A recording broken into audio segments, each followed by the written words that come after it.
नमस्कार, जय हिंद, वंदे मातरम। आप देख रहे हैं चाणक्य न्यूज इंडिया का खास कार्यक्रम राजनीति। और राजनीति में आज मैं इस बात पे चर्चा करने जा रहा हूं, एक तरफ पूरा देश होली के रंग में सराबोर नजर आ रहा है। आज बहनें भाई दूज का त्योहार मनाने में लगी हुई हैं, वहीं बिहार में होली का रंग अभी उतरा नहीं था, राजनीतिक तापमान चढ़ चुका है। जी हाँ, नीतीश कुमार के इस ऐलान के साथ कि मैं राज्यसभा जाना चाहता हूँ, एक फिर से राजनीति बिहार में गर्मा गई है। ऐसे में सवाल ये उठता है कि विधानसभा चुनाव में भारी जीत के बाद मुख्यमंत्री बने नीतीश कुमार कहीं बिहार की जनता के साथ कोई धोखा तो नहीं कर रहे? कहीं जिस तरह से लालू के सुपुत्र ने आरोप लगाया कि बीजेपी ने नीतीश को हाईजैक कर लिया, इन सारे सवालों के जवाब ढूंढने का प्रयास करूंगा मैं चाणक्य न्यूज के खास कार्यक्रम राजनीति में। और इसके लिए मेरे साथ जुड़ चुके हैं बिहार के मेरे स्टेट हेड अनिल चौधरी जी। अनिल जी, क्या माहौल देखने को मिल रहा है वहां पे?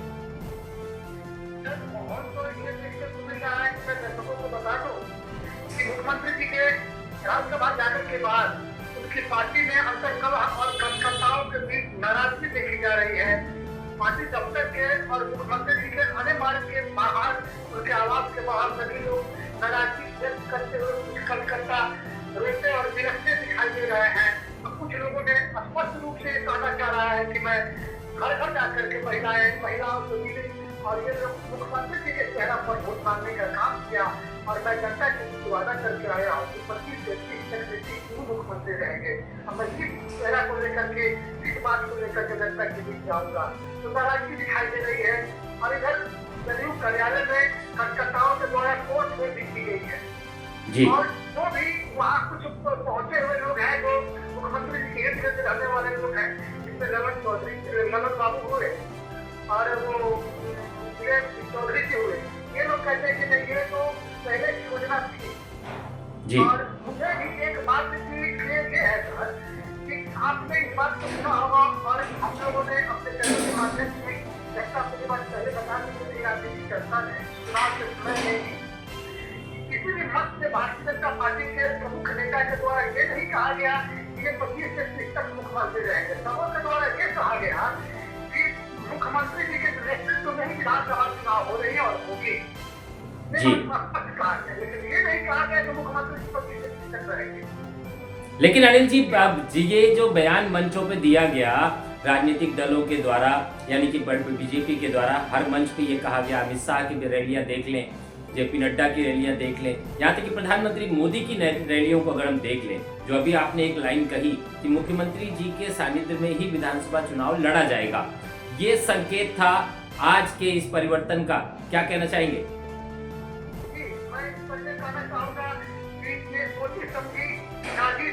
मुख्यमंत्री जी मतलब जदयू के प्रमुख अध्यक्ष हमारे मुख्यमंत्री जी हैं, मुख्यमंत्री जी और भारतीय जनता पार्टी के बीच ये पहले से सामंजस्य बन चुका था।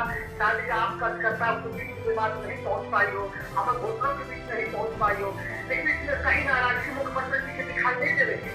और दूसरी ये बात स्पष्ट इसलिए दिखाई दे रही है कि मुख्यमंत्री जी ने अपने सोशल मीडिया पर पोस्ट किया है कि मैं पिछले 2 दशक से अधिक समय से अपने आप विश्वास एवं समर्थन मेरे साथ लगातार बनाए रखे, इसके लिए मैं सभी जनता को धन्यवाद देता हूँ तथा इसी के बल पर हमने बिहार की और आम सब लोगों की पूरी निष्ठा के साथ सेवा की। आपके विश्वास और समर्थन की ही ताकत थी कि बिहार आज विकास और सम्मान का नया आयाम प्रस्तुत कर रहा है।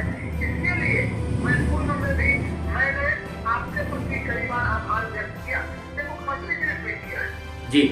अनिल जी, मेरा अगला सवाल आपसे ये है कि अब जैसा कि ये पूरा अभी उन्होंने नामांकन भी कर दिया, तो पूर्णतः ये सुनिश्चित हो चुका है कि वो राज्यसभा जाने की तैयारी उनकी शुरू हो चुकी है, पूर्णतः वो राज्यसभा जा रहे हैं। ऐसे में आपको क्या लगता है कि अब बिहार को क्या कौन सा नया चेहरा मिलने की संभावना आपको लगती है?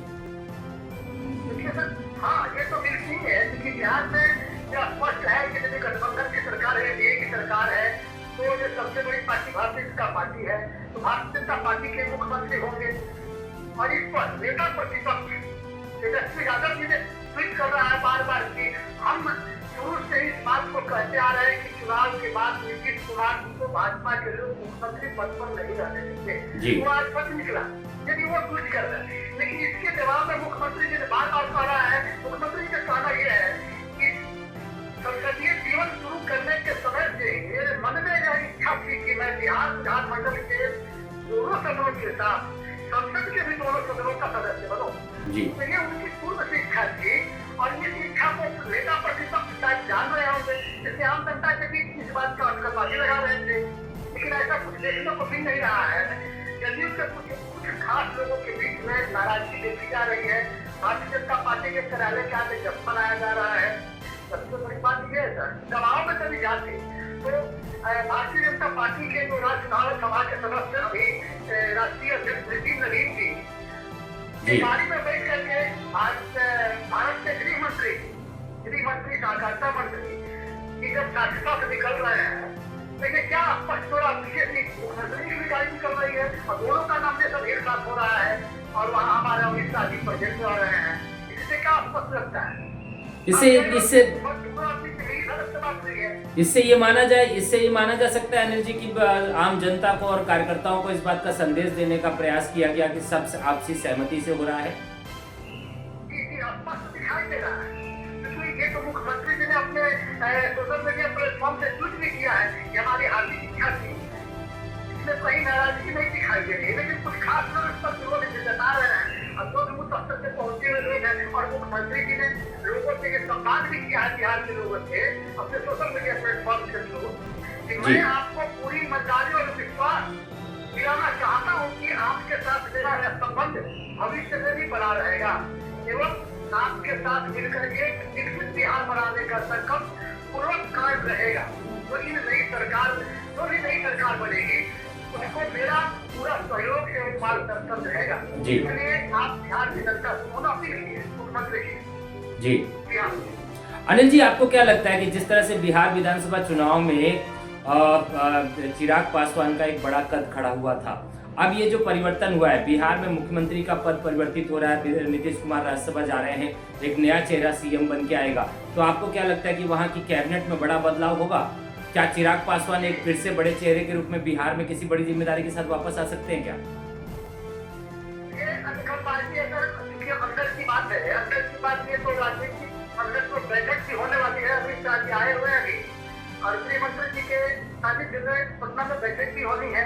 तो यहाँ कहीं स्पष्ट तय नहीं हो तो दिल्ली तक बात जाएगी, वहाँ भी बैठक होगी।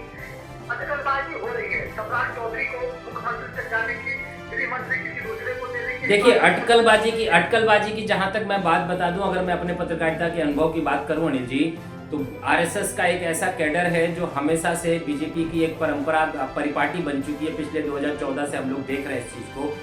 सीएम एक ऐसा नाम, एक ऐसा चेहरा सामने आता है जिसके बारे में कोई चर्चा नहीं होती है। जिनकी चर्चा होती है उनको समझ लीजिए कि वो तो सीएम नहीं बनने वाले, क्योंकि ये परंपरा पूरा बीजेपी ने पूरे हर प्रदेशों में डाल रखा है और चर्चा में जो आता है वो सीएम पद की रेस से हट जाता है। अब सवाल मेरा आपसे ये है अनिल जी, आपने पूरा विधानसभा चुनाव देखा है, पूरे राजनीतिक दलों को बड़े करीब से देख रहे हैं, आप स्वयं भी एक सामाजिक कार्यकर्ता हैं, तो बहुत अच्छे तरीके से बिहार को जानते हैं। मेरा सवाल आपसे ये है कि जिस तरीके से चिराग पासवान का कद पिछली विधानसभा चुनाव में बढ़ा और माननीय प्रधानमंत्री नरेंद्र मोदी का सानिध्य और आशीर्वाद उनको मिलता गया, अमित शाह तक का प्यार उनको मिला, अब क्या लगता है कि एक बड़े जिम्मेदारी के साथ चिराग बिहार में फिर से दिखाई देंगे? ये बात सत्य हो सकती है क्योंकि चिराग ने बार-बार मोदी को हनुमान कहने का काम किया, इससे कहीं न कहीं कुछ दिखाई दे रहा है जी। क्योंकि हो सकता है कि मोदी जी का इशारा उनके ऊपर हुआ हो। और जहाँ तक ये बात आपने कहा सर, ये बिल्कुल सही है कि भारतीय जनता पार्टी राष्ट्रीय स्वयंसेवक संघ के जो कार्यकर्ता होते हैं, तो जो संगठन में जिनकी पकड़ होती है, संगठन का जो दायित्व निभाते हैं, उन्हीं को हाईलाइट करके मीडिया के पद पर दिखाया जाता है, न कि आम जनता की चर्चा करने लगते हैं। बिल्कुल सही बात आपने कहा कि 2014 से देखी जा रही है और यही बात फिर बिहार में होगी। कोई ना कोई नया चेहरा मुख्यमंत्री के आएंगे। एक अंतिम सवाल अनिल जी मेरा आपसे, एक अंतिम सवाल, चर्चा हम लोग फिर आगे भी करेंगे, आगे जैसे राजनीतिक परिवर्तन सामने आएगा वैसे से हम लोग चर्चा करते रहेंगे, पर एक अंतिम सवाल अनिल जी, आपको क्या लगता है नीतीश बाबू के सुशासन के बाद अब जिस तरह से भगवा वहां पर बीजेपी अपनी मजबूती के साथ इस विधानसभा चुनाव में सामने आई, अब जो चर्चा हो रही है वो लग रहा है कि बीजेपी का सीएम होगा, और बीजेपी का सीएम आने के बाद क्या परिवर्तन की उम्मीद करते हैं आप बिहार में? कुछ बदलेगा क्या? बदलने की आसार दिखाई दे रही है क्योंकि बीजेपी सरकार है, बीजेपी के पड़ोसी राज्य में भी सरकार है और बीजेपी ही सबसे बड़ी पार्टी है। इस नाते बीजेपी का फोकस बिहार पे पड़ेगा और बीजेपी बिहार के लिए जरूर कुछ सोचने को तैयार है, क्योंकि बिहार यूपी जो बड़े स्टेट है वो बीजेपी चाह रहा है कि वहाँ पर अपना व्यवस्था बना करके रखो, अपना पैर जमा करके रखो, ताकि भविष्य में राजनीति करने में बीजेपी को कोई दिक्कत ना हो। आपको ऐसा नहीं लगता है अनिल जी कि विधानसभा चुनाव पश्चिम बंगाल में होने वाले हैं और बिहार के माध्यम से पश्चिम बंगाल को साधने के लिए ये सब किया जा रहा है? बिल्कुल बिल्कुल, बिहार का पड़ोसी राज्य पश्चिम बंगाल है, पश्चिम बंगाल के फिर उत्तर प्रदेश की बारी आ रही है, इसलिए बिहार को यदि मजबूत बना करके रखा जाएगा, भारतीय जनता पार्टी अपनी पकड़ बना करके रखेगी, तो उसको दाएं और बाएं मतलब दोनों तरफ, पश्चिम और पूरब में वेस्ट बंगाल आ जाता है, वेस्ट बंगाल में चुनाव उसके बाद अगली बारी उत्तर प्रदेश की है, बीच में सेक्टर चल रहा है दोनों राज्य के बीच में बिहार। इसलिए भारतीय जनता पार्टी के चाणक्य ने इस नीति को अपनाया है कि मैं यदि बीच में स्टेप करता हूँ तो फिर दोनों तरफ आजू बाजू मतलब बाएं और दाएं परेशानी कम है, तो उसी का एक कड़ी ये हो रहा है, तो मुख्यमंत्री अपना बनाया है। चलिए अनिल जी, हमसे बातचीत के लिए बहुत बहुत धन्यवाद आपका। फिर चर्चा जारी रखूंगा, फिर लौटूंगा और विषयों के लिए। तब तक के लिए बहुत बहुत धन्यवाद आपका। ये थे हमारे स्टेट हेड अनिल चौधरी जी, जो बिहार पटना से हैं और पूरी राजनीति को बड़े करीब से जानते हैं और सारी भविष्य की चीजों को पत्रकारिता जगत में इन्होंने बहुत करीब से पिछले कई वर्षों से देखा है। अब सवाल ये उठता है कि जैसा कि इन्होंने बताया कि बिहार के माध्यम से पश्चिम बंगाल और उत्तर प्रदेश दोनों के विधानसभा चुनाव को मजबूती से जीतने, लड़ने और पकड़ने की जो चाल चली गई है, इस चाल में विपक्ष कितना कमजोर पड़ता है, कितनी मजबूती से भारतीय जनता पार्टी की इस रणनीति को समझ पाता है और कितनी मजबूती से ममता बनर्जी अपने किले को बचा पाती हैं, ये तो आने वाला वक्त बताएगा। लेकिन राजनीति में एक बड़ी चर्चा जो आज बन चुकी है वो ये बन चुकी है कि नीतीश कुमार 20 दशकों से जिस परिकल्पना के साथ जी रहे थे, जिस उम्मीद के साथ, जिस भविष्य के निर्णय के साथ जी रहे थे, आज नीतीश कुमार ने अपने उस निर्णय को पूरा किया।